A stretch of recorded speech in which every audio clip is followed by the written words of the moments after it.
He's Greg Sankey, the SEC commissioner, who joins us on the program. Good to have you back, Commissioner. I'm wondering, when you go to a party, how often or how long does it take before somebody brings up football in the SEC and what other schools you're going to add? About 30 seconds right now. It varies. So last summer it flared, and then we play the season, and other topics take over in season. And then the last, 6-7 weeks, it's been the first question in most encounters. Kind of hard to hide what you do for a living, isn't it? It is. In fact, I was at a little breakfast place 2 weeks ago in a place called Skaneateles, New York, where I grew up. And I finished a conversation with someone, and the guy next to me walks up and says, "Hey, I love when you're on the Dan Patrick Show." And I'm not making this up just to play up to the host. And I was trying to figure out the last time I'd been on. And it was probably pandemic era. Yes, yeah. It seems like, but it happens. And then the question was, hey, what do you think is going to happen with all this conference movement? How would you sum up the last year? Oh, wow. I went to our staff last year at this time, and I said, what if last year was the easy year, meaning 2021, when we were in the middle of the pandemic, just to think about the issues we face. It has been relentless. No complaints in that, because part of the job of leadership is to deal with those challenges head on. And Dan, I actually went away for the 4th of July weekend thinking naively I'd have 5 days just to read books and not think about football or baseball. Ole Miss had just won the College World Series. And then literally the first morning of what I thought would be my long weekend was the USC-UCLA news. And it just ramps up. Not that we were trying to do something. We had made what I think is a great move last year with the additions of Oklahoma and Texas, but just dealing with all the incoming inquiries, both inside my league and from the outside of my league. What do you consider the biggest threat to the stability of college athletics today? Sometimes it's hard to reduce that just to one meaningful issue. I think one of the big threats is the ability to have a common national standard for competition. National championships, the Final Four, the College World Series, the college football playoff have been based on some commonality of competition. And as we're in this new era of decisions by states to legislate how we administer college athletics, the legal challenges to the NCAA's authority, I would suggest that the stability issues are affected greatly by the ability to have a national platform. Then every time you have this conference movement at the high end, it certainly magnifies the concern about stability and consistency and really sustainability. Can you still have a home office for the NCAA? Can the NCAA continue to be the NCAA? I think so. One of the mantras that I shared with our coaches is things are never going to be the way they were. And we have to understand that reality, but it doesn't have to be the way that it is. And rather than complaints and criticisms and simple solutions to complex problems, we need some deep, engaged thinking, which is challenging given the amount that's happening around us. And the disparate issues of just trying to run leagues on a day-to-day basis. That said, I'm one who thinks there's a place for a national association. But my concern is the ability for the NCAA, particularly in Division I, to adapt in a timely manner in a way that sustains that national platform for national competition. Would you like to run the NCAA? That's really not on my list of priorities today. I've enjoyed. Would you like to run college football? Same, because there's not. I'm going to back up and say that's the old czar notion. So czars haven't really worked well in like Russian history or the drug czar, and that's about granting authority to just make decisions. So that's like an extreme hypothetical.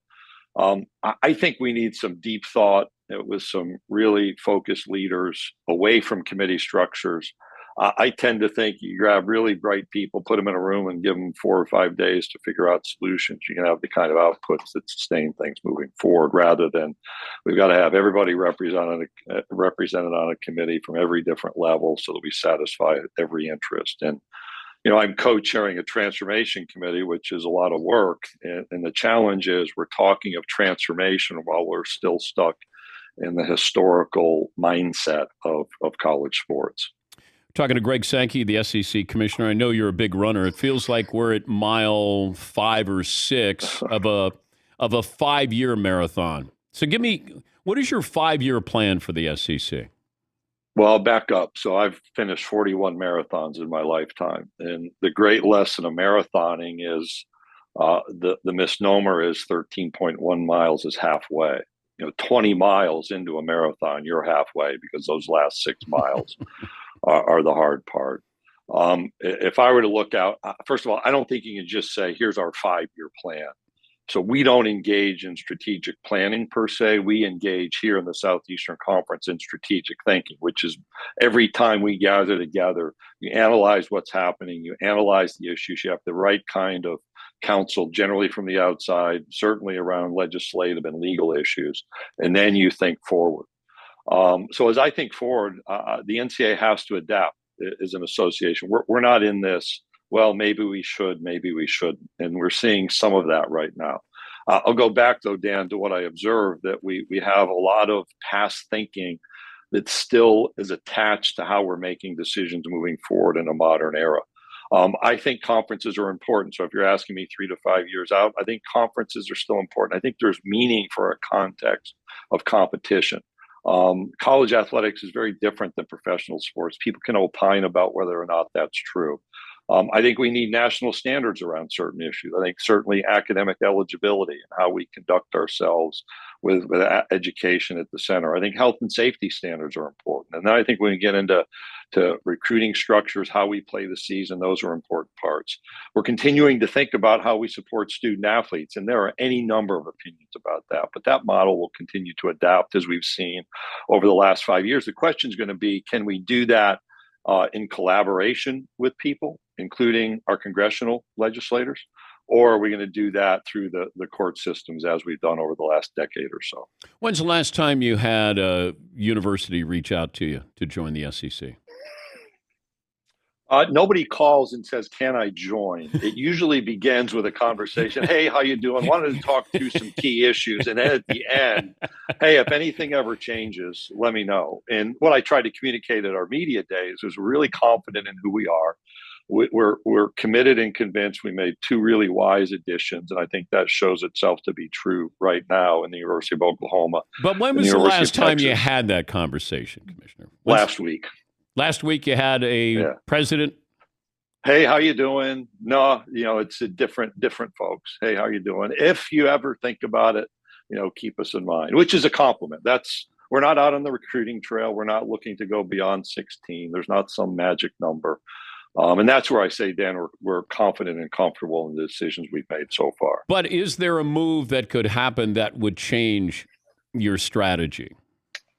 Well, we're really aware of what's happening around us, and it's tough to answer every hypothetical. We've shown to be adaptable in unique circumstances, so we're going to continue to be adaptable as needed, with the priority on who we are. And I'll go back to what I communicated again at our media days, which is I don't think about numbers.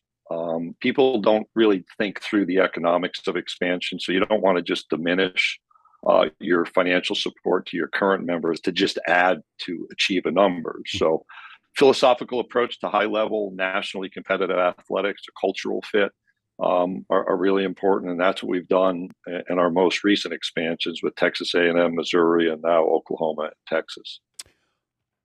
Have you heard from Notre Dame? I don't talk about membership conversations, but I talked to Jack because we shared a role on the college football playoff committee, and we're all trying to figure out how to move forward with the college football playoff. So you should understand conversations I have go well beyond anything related to membership, and those are the appropriate kind of professional conversations we should always have. If you look at the model that could happen in 5 years, let's say you have 16-team playoff. Let's say maybe you have a 4-team playoff in the SEC to get to, number of teams that will qualify for the playoff system. Let's say you have a kind of an AFC and an NFC, and you have maybe 60 teams involved. Do you like where I'm going with any of this stuff there, Commissioner? I'm following the trail of who does what. We talked, and I'll go back to the work in the college football playoff that focused on a 12-team approach. And I think that was really well informed and provided some opportunities for conference champions for a lot of at-large berths, and still a bowl system that could go forward for those teams trying to emerge competitively. When you expand that number, you diminish the likelihood that there's anything more than a playoff. I didn't follow all the numbers. One of the news points, somebody probably have to help me, back in the spring, early summer, was the SEC is going to run its own playoff. And as we looked at our new approach to scheduling, we had conversations about what if, but the notion that we just have a playoff right now is not at the forefront of our thinking. What do you think of what I said about 60 teams?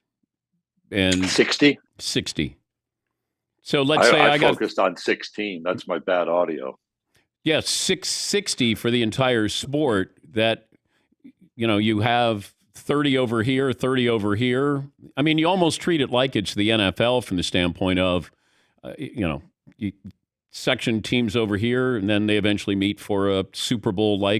Could there be relegation in college football of, having 60 teams and then somebody drops out and somebody gets promoted? Yeah, so that would be that hypothetical would be based on a very different model and structure, where people would have to take different approach to their alignments, their scheduling philosophies. And I know I thought you had said 16 earlier. Yeah. Let's just pick 60. So I'll play the game. Okay. The first question would be, when are we going to 64 or 68, right? So that's the reality, where trying to jump in and speculate on numbers becomes a bit of an inefficient way to evaluate opportunity. But let's say I took the SEC and the Big Ten, and then I brought in some other stragglers from the Big 12 or Pac-12, and then you just made it two different conferences there. Not everybody makes the playoffs. I'm just saying that's you guys just play each other like the NFC and the AFC. And then you have a 16-team playoff. Yeah, great question, but I'm probably not jumping into that one. Probably smart doing that. That's right. Yeah. That's why we have to come back and talk more often. So your role with Jimbo Fisher and Nick Saban when that happened. So when you hear it or you see it, your first phone call is to who? And actually, they come to me rather quickly. So I was in New York City. Were they summoned, Commissioner? Did you summon Saban and Jimbo? No.